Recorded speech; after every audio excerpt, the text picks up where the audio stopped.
Hello friends, AI की इस pro series में आपका स्वागत है। पिछले सेशन में हमने एआई को समझा था, एआई बेसिकली होता क्या है। इस सेशन में बात करेंगे बेसिकली किस तरह के एआई होते हैं, यानी कि टाइप्स ऑफ एआई, ताकि हम एआई के बेसिक्स को अच्छी तरह से समझ के उसकी चीज़ों की जानकारी लेके फिर आगे की तरफ बढ़ें। तो सबसे पहले मैं आपको बता दूँ, 3 तरह के मुख्य एआई रहते हैं। सबसे पहला रहता है जनरेटिव एआई, दूसरा रहता है प्रिडिक्टिव एआई और तीसरा रहता है ऑटोमेशन एआई। जनरेटिव एआई की बात करें तो मुख्यतः इसका प्रयोग कंटेंट क्रिएट करने के लिए किया जाता है। जैसे आप देखेंगे कि अगर आपको टेक्स्ट जनरेट करना है, कुछ जैसे आर्टिकल्स, ब्लॉग, स्टोरीज, ज़्यादातर जो लोग लिखने का काम करते हैं उनके लिए जनरेटिव एआई बड़ा बेनिफिशियल रहता है। वो बहुत सारे आर्टिकल्स लगाकर, लिखकर और अपनी वेबसाइट पे यूज़ करके उससे पैसे भी कमा सकते हैं। और काफ़ी सारे लोग आर्टिकल्स लिखने का जॉब्स भी करते हैं, ब्लॉग्स लिखते हैं दूसरों के लिए, स्टोरीज लिखते हैं। तो कंटेंट क्रिएशन बड़ा इंपॉर्टेंट पार्ट यहाँ हो जाता है। दूसरा जनरेटिव एआई का यूजेज है इमेज जनरेशन। आप कुछ भी जनरेट करना चाहें, इमेज इसका दूसरा पार्ट है। जैसे कोई आर्ट, डिज़ाइन, फ़ोटो, किसी वेबसाइट का डिज़ाइन, किसी लोगो का डिज़ाइन, किसी बैनर की इमेज, किसी संस्था के लिए कोई आप इमेज तैयार करना चाहते हो, ये सब आप जनरेटिव एआई से तैयार कर सकते हो। तीसरा है फिर से जनरेशन का काम है, यानी कि कुछ नया बनाना, वीडियो जनरेशन। आप आज की डेट में एआई से वीडियो बड़ी आसानी से जनरेट करवा सकते हो, वो भी डायलॉग्स के साथ, ऑडियो इफ़ेक्ट्स के साथ। तो वीडियोस, एनिमेशन इत्यादि भी बड़ा आसानी से आप जनरेटिव एआई से बना सकते हैं। अगर आज की बात करें तो अगर आप मूवीज़ क्रिएट करना चाहते हो जिसमें 2D, 3D दोनों तरह की, आप कुछ कार्टून्स बनाना चाहते हो, एनिमेटेड कार्टून्स बड़ी आसानी से बनाए जा सकते हैं। आप और बहुत सारे मोशंस कंट्रोल करके इमेजेस बना सकते हो। और इसको आप इस तरह से देखें कि अगर आप इंस्टा पे देखें तो बहुत सारे एआई इन्फ्लुएंसर आपको मिल जाएंगे, यूट्यूब पे बहुत सारे एआई चैनल मिल जाएंगे जो इस तरह का कंटेंट बेचकर या दिखाकर या यूज़ करके पैसा भी कमा रहे हैं। म्यूज़िक और वीडियो जनरेशन, ये भी बड़ा आसान हुआ है जनरेटिव एआई के साथ, जैसे सॉन्ग्स, ऑडियो, वॉइस इत्यादि। वॉइस ओवर्स करना भी बड़ा आसान हो गया है एआई के साथ। आप अपनी वॉइस को क्लोन कर सकते हो, किसी और वॉइस को क्लोन कर सकते हो। किसी वीडियो में अगर आपको कोई वॉइस ओवर देना है, स्पीच सबमिट करना है, डबिंग करना है किसी वीडियो का, ये सब बड़ी आसानी से आप जनरेटिव एआई के साथ कर सकते हो। तो बेसिकली हमने देखा text, images, videos, music, voice इत्यादि आप बड़ी आसानी से जनरेटिव एआई से तैयार कर सकते हैं।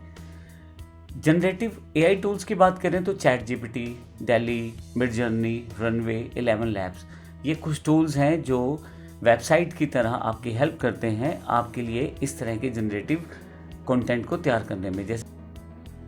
जैसे चैट जीपीटी आपको टेक्सचुअल कंटेंट यानी कि आर्टिकल, ब्लॉग्स इत्यादि लिखने में मदद करता है। स्टोरीज़, आपको एनिमेशन सीरीज़ बनानी है, वीडियो सीरीज़ बनानी है, उसके लिए कुछ आप स्क्रिप्ट लिखवाना चाहते हो, कोई डायलॉग बुलवाना है, कुछ भी इस तरह की चीज़ें, जो लिखवाने वाला पार्ट है वो टेक्सचुअली आपके लिए चैट जीपीटी हेल्प करता है। आप डॉक्यूमेंटेशन क्रिएट करवा सकते हो चैट जीपीटी से, जैसे रिज्यूमे इत्यादि के टेम्पलेट्स, आप कोडिंग तैयार करवा सकते हो। लिखने वाला बड़ा बेहतर तरीके से चैट जीपीटी काम करता है। हालांकि चैट जीपीटी के बहुत सारे मॉडल्स हैं और उसमें अभी एडवांस ऑप्शंस भी हैं, लेकिन प्रॉम्प्ट की तरह जब आप चैट जीपीटी को कोई कमांड देते हैं तो उसको रिटर्न में टेक्सचुअल रूप में रिप्लाई करता है।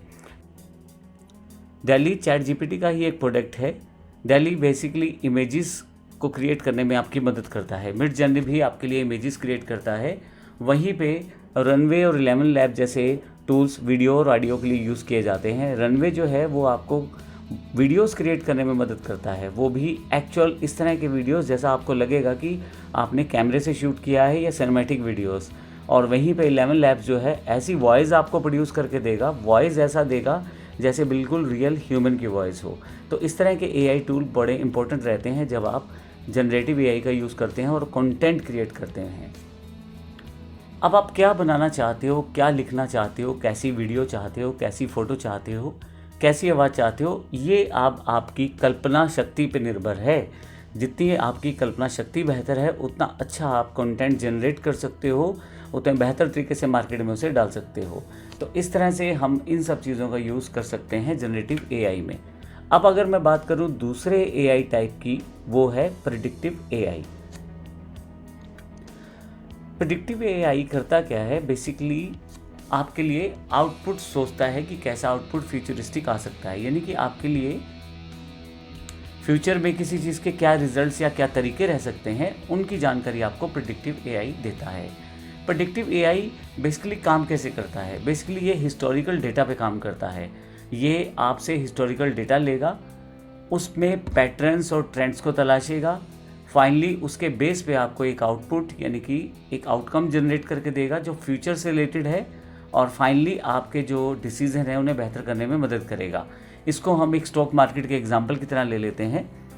मान लीजिए मैं स्टॉक मार्केट में ट्रेड करता हूँ और पिछले 10 सालों से ट्रेड कर रहा हूँ मैं, तो मैं पिछले 2 से 3 साल किसी प्रोडक्ट पे अगर मैंने मेहनत की है, स्टॉक में किसी में मेहनत की है, उस स्टॉक के ऊपर नीचे चढ़ते हुए प्राइस को मैंने देखा है, तो मैं उसका डेटा प्रेडिक्टिव एआई को सबमिट कर दूंगा।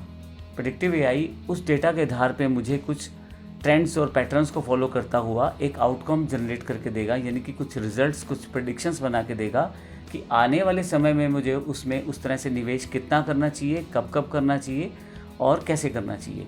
ये सब जानकारियाँ प्रेडिक्टिव एआई मुझे दे सकता है। ये मैंने एग्जांपल लिया है स्टॉक मार्केट का। फाइनेंस में, हेल्थ केयर में, ई कॉमर्स में, मार्केटिंग में, लॉजिस्टिक्स में, इंश्योरेंस में, ये कुछ वो बेसिक फील्ड्स हैं जहाँ पे प्रेडिक्टिव एआई बड़ा इंपॉर्टेंट हो जाता है। अगर हम इसका प्रैक्टिकल यूजेज देखने की बात करें तो वेदर फोरकास्टिंग, ये देखना कि आने वाले समय में कौन से शहर में कैसा अनुमान रहेगा मौसम का, वो आप प्रेडिक्टिव एआई की सहायता से जान सकते हैं। स्टॉक मार्केट एनालिसिस को आप जान सकते हैं, जैसे मैंने भी एग्जाम्पल में बताया। कस्टमर बिहेवियर, बहुत सारी कंपनी पैसा लगाती हैं कस्टमर के बिहेवियर को जानने के लिए। अगला ट्रेंड क्या हो सकता है, वो क्या खरीद सकता है, कैसे वो अपना बिहेवियर के थ्रू अपनी परचेजिंग पावर को सेटअप करता है, कितना वो पैसा किस प्रोडक्ट पे खर्चता है, अगले आने वाले समय में उसकी डिमांड्स क्या हो सकती हैं। ये सब चीज़ें कस्टमर बिहेवियर में आती हैं और प्रेडिक्टिव एआई यहाँ बड़ी हेल्प करता है कंपनीज़ की। वहीं पे ट्रैफिक पैटर्न प्रेडिक्शन, अगर आपको लगता है कि किसी कारण से कहीं पे ट्रैफिक बढ़ जाएगा तो फिर वहाँ पे पहले से प्रेडिक्ट कर लिया जाए कि कितना ट्रैफिक किधर जा सकता है, उसके अकॉर्डिंग वो सारा का सारा ट्रैफिक सिस्टम सेटअप किया जा सकता है।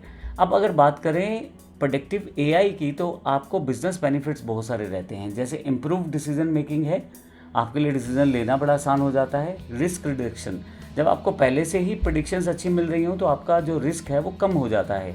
इंक्रीज एफिशिएंसी, अगर आप चीज़ें और डिसीजन पहले से ही सोच समझ के लेंगे तो आपकी एफिशिएंसी हमेशा बढ़ेगी। हाइयर प्रॉफिट्स, नॉर्मल सी बात है, प्रेडिक्शंस आपके साथ हैं तो नॉर्मल सी बात है, वहाँ पे आप अपने प्रॉफिट्स को हाई कर सकते हैं अपनी प्रीवियस जो आपके डेटा है उसके आधार पे प्रेडिक्ट करके कि आगे क्या हो सकता है। और फ्यूचर रेडी सिस्टम है, तो मैंने आपको पहले ही बताया एआई तो ऑलरेडी अभी हमारा प्रेजेंट है, अब हमारा वो फ्यूचर नहीं है, आज की डेट में प्रेजेंट है, ये सब चीज़ें अवेलेबल हैं। तो इसलिए ये बड़ा इंपॉर्टेंट हो जाता है प्रेडिक्टिव एआई का यूज़ करना। तीसरे एआई की बात करें तो ऑटोमेशन एआई है हमारे पास। ऑटोमेशन एआई आज की डेट में एक पिलर बन गया है किसी भी बिजनेस के लिए। तो अब आपको बिजनेस की एक रिक्वायरमेंट ऑटोमेशन भी बन गई है आज की डेट में। आप देखेंगे काफ़ी सारी एड्स रहती हैं ऑटोमेटेड सिस्टम्स की, जिसमें आपकी चीज़ों को बड़ा आसान करने की एक जानकारी दी जाती है। बेसिकली ऑटोमेशन एआई होता क्या है, एक चीज़ जो बार बार हो रही है उसको ऑटोमेटिकली करना। तो आपके किसी भी बिजनेस की रेपिटेटिव टास्क को, जो काम बार बार होता है, उसको अगर ऑटोमेट सिस्टम कर दिया जाए तो वो आपके लिए आसान हो जाती है। तो इसमें होता क्या है कि जो डिजिटल टास्क हैं, जैसे कि किसी से बातचीत करना चैट के थ्रू, कम्युनिकेशन करना मेल के थ्रू, ऐसे छोटे छोटे टास्क जो बड़े इंपॉर्टेंट हैं कस्टमर केयर में, आपके बिजनेस पार्टनर्स के साथ, एडवर्टाइजमेंट में, उन सब के लिए एक ऑटोमेटेड सिस्टम बना दिया जाए तो आपकी जहाँ पे बिज़नेस कॉस्ट कम होती है वहाँ पे आपके बिज़नेस का फ्लो भी बेहतर हो जाता है, आपके पास आसान हो जाता है अपना बिज़नेस को करना, ह्यूमन पावर की जो रिक्वायरमेंट कम हो जाती है और कहीं ना कहीं आपकी जो आउटपुट है वो बढ़ जाती है। अगर मैं ऑटोमेशन को एक एग्जांपल के द्वारा बताऊं तो ईमेल ऑटोमेशन इसका सबसे अच्छा एग्जांपल है। जीमेल के पास अगर आपकी कोई मेल आती है तो वो आपको एक एआई की सहायता से आंसर ड्राफ्ट करने का भी ऑप्शन देता है। वहीं पे व्हाट्सएप ऑटो रिप्लाई, ये बड़ा अच्छा फीचर है। अगर आपने देखा होगा व्हाट्सएप पे अगर आप हाई लिखें तो कस्टमर को आप अपनी तरफ से एक मैसेज भेज सकते हैं, एक वेलकम मैसेज भेज सकते हैं, एक डेमो मैसेज भेज सकते हैं। ये ऑटो रिप्लाई जो है एआई का ही एक एग्जांपल है। कस्टमर सपोर्ट, मोटे तौर पे अगर आपके पास बिजनेस में काफ़ी सारे कस्टमर आते हैं और वही रिक्वायरमेंट्स या वही क्वेश्चन क्वेरी रहती हैं जो बेसिक्स हैं, जैसे कि आपके प्रोडक्ट का प्राइस क्या है, आपके प्रोडक्ट का डेमो क्या है, कोई इमेज, कोई कैटलॉग, ऐसी सब चीज़ें आप पहले से ऑटोमेटेड करके रख सकते हैं। जैसे ही कस्टमर पूछता है उसके पास वो फाइल डिलीवर हो जाती है, चैट, ईमेल या व्हाट्सएप के थ्रू। अब इस तरह के अगर कस्टमर सपोर्ट सिस्टम रहते हैं तो आपका काम कम हो जाता है वहाँ पे, जिससे कि मोटे तौर पे आप कस्टमर की बाकी एस्पेक्ट पे काम करते हैं, जैसे प्रोडक्ट को बेहतर करना, डिलीवरी को बेहतर करना, जिससे कि आपका समय बचता है और मैन पावर की कॉस्टिंग भी बचती है। डेटा एंट्री मैनेजमेंट करना आसान हो जाता है, वर्क फ्लो ऑटोमेशन हो तो आपकी जो आउटपुट है वो बढ़ जाएगी वर्क फ्लो में।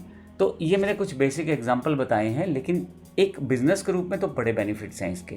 जैसे सबसे बड़ा बेनिफिट आपका टाइम बचेगा, दूसरा बेनिफिट है रिड्यूस हो जाएगी कॉस्ट, क्योंकि जहां आपके 10 लोग बैठते थे जवाब देने के लिए कस्टमर को, अब ऑटोमेटेड सिस्टम से खुद ही एक रिप्लाई चला जाएगा, ऑटो व्हाट्सएप के थ्रू या कस्टमर सपोर्ट सिस्टम के थ्रू या एआई चैटबॉट के थ्रू।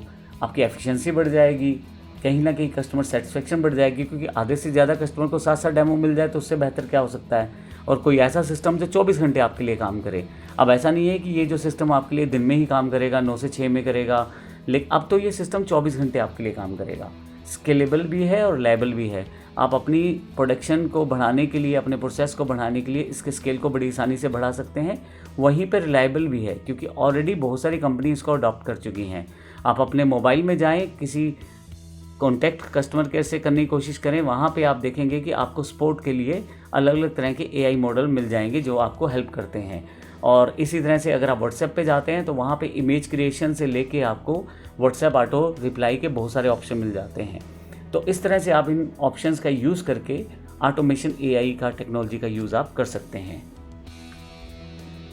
अगर हम बात करें इन तीनों टाइप्स के कंपैरिजन की, तो मैं आपको बता दूं जनरेटिव एआई, प्रेडिक्टिव एआई और ऑटोमेशन एआई में बेसिक चीज़ें वही हैं, लेकिन एआई के थ्रू इनका यूजेज बड़ा इंपॉर्टेंट कर दिया गया है। जनरेटिव एआई जहां कंटेंट क्रिएट करने में आपकी हेल्प करता है, जैसे टेक्स्ट, इमेजेस, वीडियो, म्यूजिक इत्यादि, वहीं पे प्रेडिक्टिव एआई जो है आपके लिए फ्यूचर प्रेडिक्शंस या फ्यूचर आउटकम्स का रिजल्ट के रूप में आपके सामने रखता है। जबकि ऑटोमेशन का इन दोनों से डायरेक्ट कनेक्शन नहीं है, लेकिन ऑटोमेशन में रेपिटेटिव टास्क को कवर किया जाता है। तो बेसिकली इस तरह से ये इनपुट डेटा जो है, जनरेटिव एआई जो है आपके जो आप कंटेंट या कमांड देंगे उससे समझेगा। प्रेडिक्टिव एआई को आपको हिस्टोरिकल डेटा देना पड़ेगा। ऑटोमेशन में आप रूल, वर्क फ्लो, ये सब चीज़ें डिसाइड करते हैं कि किस सेक्शन पे क्या किया जाए। यूज़र अगर एक दबाए तो क्या आउटपुट आना चाहिए, 2 दबाए तो क्या होना चाहिए। तो इस तरह की आपके पास ये ऑप्शन रहती हैं। इसमें कुछ की टेक्नोलॉजी शामिल रहती है, जैसे जनरेटिव एआई में न्यूरल नेटवर्क्स हैं, डीप लर्निंग है, एलएन, जीएन, ट्रांसफॉर्मर्स। इसी तरह से प्रेडिक्टिव एआई में मशीन लर्निंग है, डेटा माइनिंग है, स्टैटिस्टिक्स एल्गोरिदम्स हैं। वहीं ऑटोमेशन एआई में आरपीए, एनएलपी, मशीन लर्निंग। हम थोड़ा सा इनके बारे में भी जानेंगे आने वाले सेशंस में। एग्जाम्पल बात करें तो चैट जीपीटी, डेली और मिड जर्नी जैसे टूल्स जनरेटिव एआई के एग्जाम्पल देते हैं, जबकि प्रेडिक्टिव एआई में गूगल मैप्स हैं, नेटफ्लिक्स रिकमेंडेशन है, स्टॉक प्रेडिक्शंस हैं। इसी तरह से ऑटोमेशन में ऑटो ईमेल्स हैं, चैटबॉट्स हैं, व्हाट्सएप ऑटो रिप्लाईज हैं। यूज़ केसेस की बात करें तो कंटेंट क्रिएशन में आप इसका यूज़ करते हैं, जहाँ लिखने वाला, कुछ क्रिएट करने वाला काम, डिज़ाइन में, मॉडिफिकेशन में, जैसे आप इमेज को क्रिएट कर सकते हैं, लोगो बना सकते हैं किसी के लिए, वीडियो जनरेट कर सकते हैं, वॉइस ओवर कर सकते हैं। प्रेडिक्टिव एआई में वहीं पे forecasting, risk analysis, customer behaviour इत्यादि की जानकारी ली जाती है। ऑटोमेशन एआई में वहीं पे customer support, data entry, email handling इत्यादि की जानकारी ली जाती है। तो ये सब चीज़ें आपके लिए काफ़ी सारे बेनिफिट्स क्रिएट कर देती हैं। ये सब चीज़ें मैं आपको कंप्लीट इसमें बताना चाहता हूँ कि बेनिफिट्स की बात करें तो जनरेटिव एआई में टाइम बचता है। आप किसी लोगों को बनाने बैठेंगे तो हो सकता है कस्टमर बार बार रिक्वायरमेंट बदले, लेकिन एआई एक साथ ही आपको 10 ऐसे लोगों बना के दे देगा जिसमें से कस्टमर हो सकता है पहली बार में ही चूज़ कर ले। तो इस तरह से आप बड़ी आसानी से टाइम बचा सकते हैं। दूसरा, प्रेडिक्टिव एआई में आप काफ़ी सारे लोगों को टीम में लगाएंगे, सोचेंगे, समझेंगे तो जाके कुछ डिसीजन आएगा।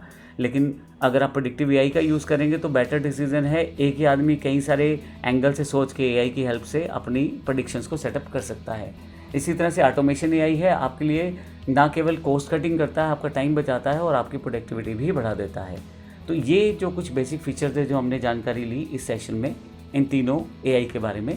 अब अगर मैं फ्यूचर की बात करूं तो एआई अब फ्यूचर नहीं है, it is happening now. Basically आज की डेट का जो टाइम है वो एआई का युग है।